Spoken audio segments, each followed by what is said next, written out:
Agora eu queria que a gente conversasse um pouquinho sobre os acontecimentos aí desse ano de 2011. Foi um ano muito intenso, né?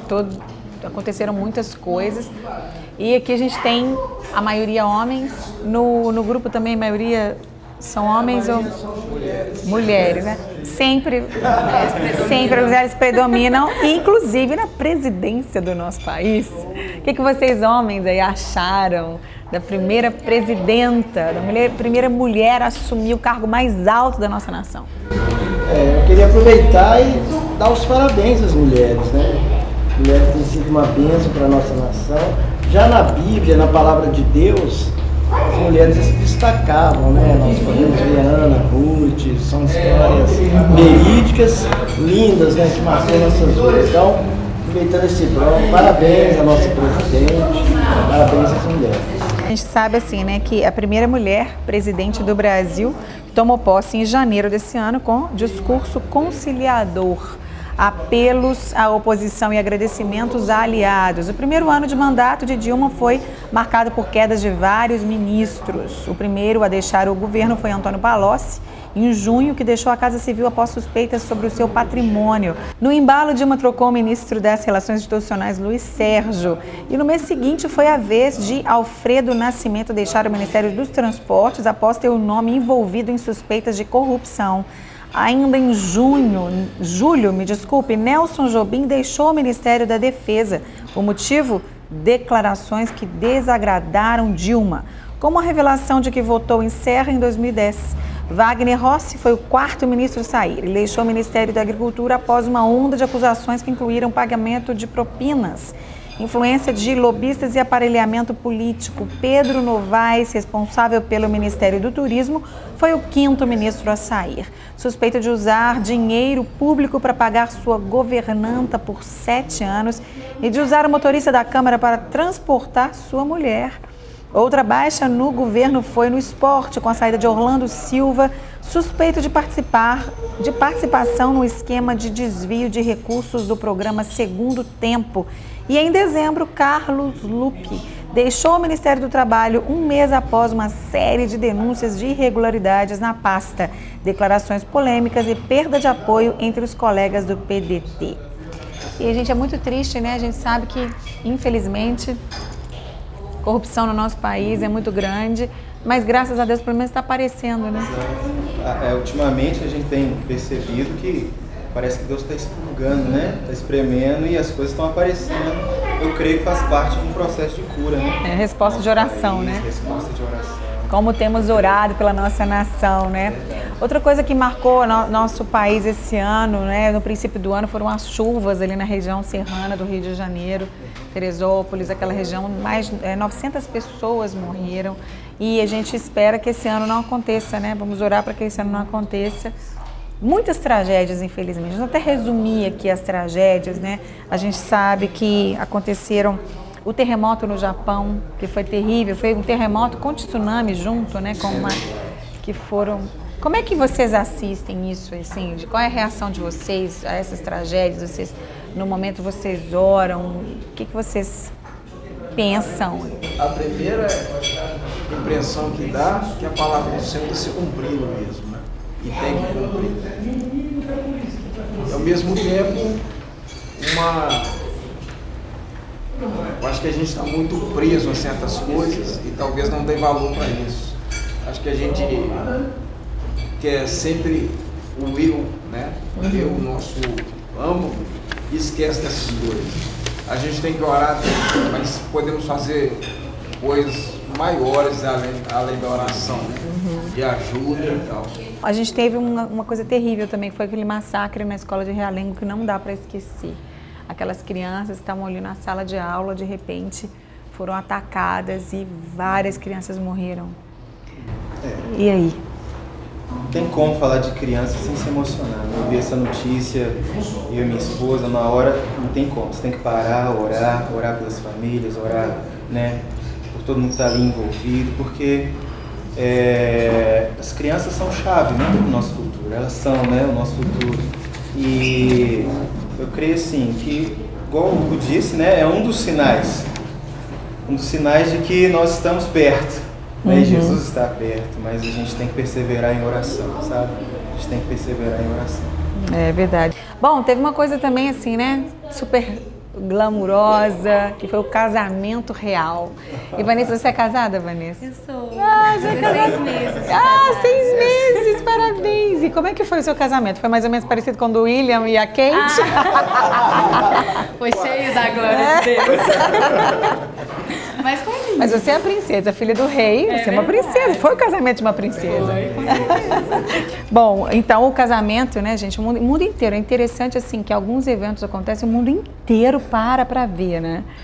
E um deles foi o casamento deles e a Kate continua ditando moda, as roupas que ela veste acabam nas lojas e ela é uma princesa mais, assim, sendo meio relacionada com a Diana, que ela é mais popular, né? Ela gosta do povo.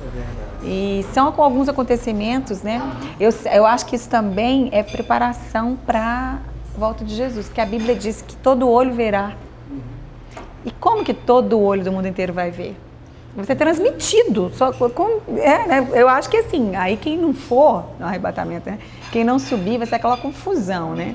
Mas vai parar o mundo inteiro, né? Para poder ver alguma coisa que aconteceu que ninguém vai entender, mas claro, quem conhece a Bíblia vai entender. Então, acho que a gente vê assim, quando acontece a Copa do Mundo, né? Quando acontece um evento assim, que aí eles falam da estatística de quantos bilhões, né? Coisa que aconteceu agora no final do ano, a morte do Steve Jobs, né? Da Apple, criador aí do iPhone, do iPad, do iPod, ai não pode. Gente, uma outra coisa terrível, a gente falou das crianças. E uma criança que fez, né, tomou uma atitude terrível, que foi atirar contra a professora e depois atirar contra a sua própria vida. O que está acontecendo com as pessoas? O que está acontecendo com as famílias?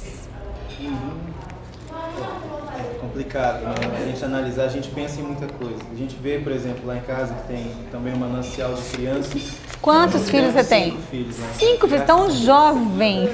Temos gêmeos, Rebeca, Manuele, Vitor, André e Davi.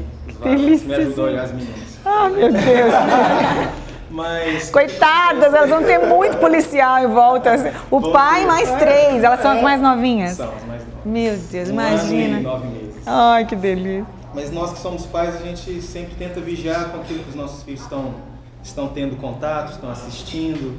E a gente vê que a sociedade já caminha para banalização de muita coisa, né? A violência mostrada, né, de forma as pessoas entenderem que é normal, né? Os próprios desenhos não são iguais, os desenhos de antigamente são muito violentos, então a gente teme, né? O que passa na cabecinha de uma criança que está com, né, a personalidade sendo formada, né? O que passa no íntimo dela? Isso a gente teme mesmo. Acho que foi mesmo uma influência do meio que ela vive. É triste, né? A gente precisa voltar mesmo, né? A gente como família, voltar para a palavra de Deus, voltar para os princípios, e realmente a nossa responsabilidade como pai e mãe é muito grande. Eu fico vendo as minhas filhas, como elas me imitam, elas querem se maquiar, elas querem fazer as brincadeiras que eu faço, as palhaçadas que eu faço. Então é muita responsabilidade a gente como pai e mãe de entender que o exemplo é o ensino mais forte que existe. Né? O que elas veem em nós, o que a gente permite que elas vivenciem com a televisão, com os jogos, né? Tem gente que tem orgulho de falar assim, nossa, meu filho tem 4 anos e domina o computador. Não é o seu filho, qualquer criança que você der um computador, ele vai aprender rápido e vai dominar. Eu não faço questão nenhuma, deixo as minhas filhas brincarem muito pouquinho e deixo elas mais longe do computador possível, mais longe da televisão possível e realmente prestar atenção no nosso exemplo, porque nós estamos criando pessoas, né? E muitas coisas estão acontecendo aí, porque as pessoas, os adultos, estão doentes, né, na alma, estão com problemas que muitas vezes foram causados na criação. Hoje em dia também, né, gente, felizmente os pais, às vezes, eles precisam trabalhar muito, eles ficam o dia inteiro fora, não tem nem tempo de ver direito como é que os filhos estão. Isso é uma coisa também que é difícil para eles, porque eles precisam sustentar a casa, eles precisam trabalhar juntos. Então, é complicado, nós temos que orar muito mesmo pelas nossas famílias. Vamos continuar falando um pouquinho sobre os acontecimentos de 2011. A gente viu que houve a pacificação em algumas favelas do Rio de Janeiro, né? A favela da Rocinha. E aí, como é que vocês viram esse acontecimento? Faz parte daquele processo também, né? O poder público assumindo o papel dele, né? A gente não sabe em que nível, né? A gente não sabe profundamente, mas uma grande bênção, né? Tomara que isso aconteça em todas as comunidades, né? Não como um poder repressivo, mas mostrar presença e auxiliando o povo naquilo que eles precisam. Em meio a tantos acontecimentos negativos, a gente vê a misericórdia de Deus, né? É verdade, com certeza. Infelizmente, né, triste também que aconteceu agora foi a notícia do câncer do nosso ex-presidente Luiz Inácio Lula da Silva, né, nosso querido Lula. A gente está vendo ele em tratamento e também é uma notícia que ninguém quer ouvir, né, gente? Notícia de doença, um diagnóstico assim terrível e muitas vezes você também está em casa pode estar passando por isso. Acabou de receber uma notícia ou alguém da sua família de um diagnóstico de um câncer. Graças a Deus, né? O câncer dele é um câncer tratável, curável, mas também é notícia que choca, né? Com certeza. Eu passei por isso pela minha família, Glória também tem passado. Né? Isso é verdade. A gente tem passado por essa fase, né? Eu até estive assim, orando pelo parente do Jefferson, mas foi ontem, antes de ontem. Isso. Justamente por essa doença, né? O câncer, né? Fui lá visitando, orando e continuar orando, né? Porque é uma peste, né? Mais de uma peste. Estamos convivendo. É verdade, pode acontecer com qualquer um, né? Pode acontecer com qualquer um de nós ou de alguém da nossa família. É muito bom porque você está vendo aqui os meninos cantando, alegres, adorando a Deus, e na família deles tem o caso, né? Como já aconteceu na minha família. Eu acho que é difícil achar alguém que não teve isso perto ou aconteceu diretamente com a pessoa, porque todos nós estamos aí suscetíveis a isso, mas é nossa oração, né? Para que não só o seu familiar, o do Lore, mas que o nosso presidente, ex-presidente Lula e todos que estão nos assistindo, que nos assistem dos hospitais, pessoas que estão em tratamento, não só do câncer, mas de qualquer outra enfermidade, nós queremos abençoar você, né? Que você seja restaurado, curado, receba um novo ânimo. Você que é familiar, que é tão desgastante, né? Essa coisa de ficar no hospital, de estar em CTI, é muito desgastante. Tem pessoas da minha família que estão passando por isso agora, não com câncer, mas com outra enfermidade, ter que ficar no hospital, é muito desgastante. Só quem vive isso sabe quanto é um desgaste físico e emocional muito grande, mas Deus é aquele que renova as nossas forças, que nos restaura, que restaura o nosso ânimo. Nós queremos que você seja restaurado, que você tenha um novo ânimo, né? Que você recupere suas esperanças em Deus, porque para Deus todas as coisas são possíveis. E a paz, não é, que Ele nos dá, mesmo no momento da dificuldade, no momento da dor, mesmo se aquela enfermidade não for curada, porque pode acontecer, Deus é soberano, a gente não conhece o coração de Deus, a vontade de Deus, mas a paz que Ele nos dá, ela realmente excede a todo o entendimento, tudo aquilo que a gente possa entender, porque é uma paz que ninguém pode trazer. Nenhuma circunstância positiva pode trazer a paz que só Jesus, que é o príncipe da paz, pode trazer. Essa paz a gente não quer só para as comunidades, uma paz externa, mas principalmente uma paz interna, né, no nosso coração. A gente tem o nome escrito no livro da vida, né? Pode vir o que vier. É verdade. A gente tem segurança na paz do Senhor. Né? É verdade. Bom demais, né, gente, essa segurança. Outra coisa que aconteceu, né, que a gente não pode deixar de falar, foi que o Cruzeiro ganhou de 6-1 do Galo.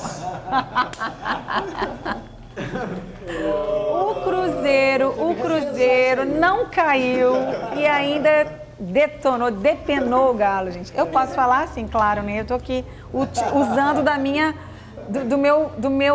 do meu posto de apresentadora do programa Cruzeirense e posso fazer isso, né, Lore?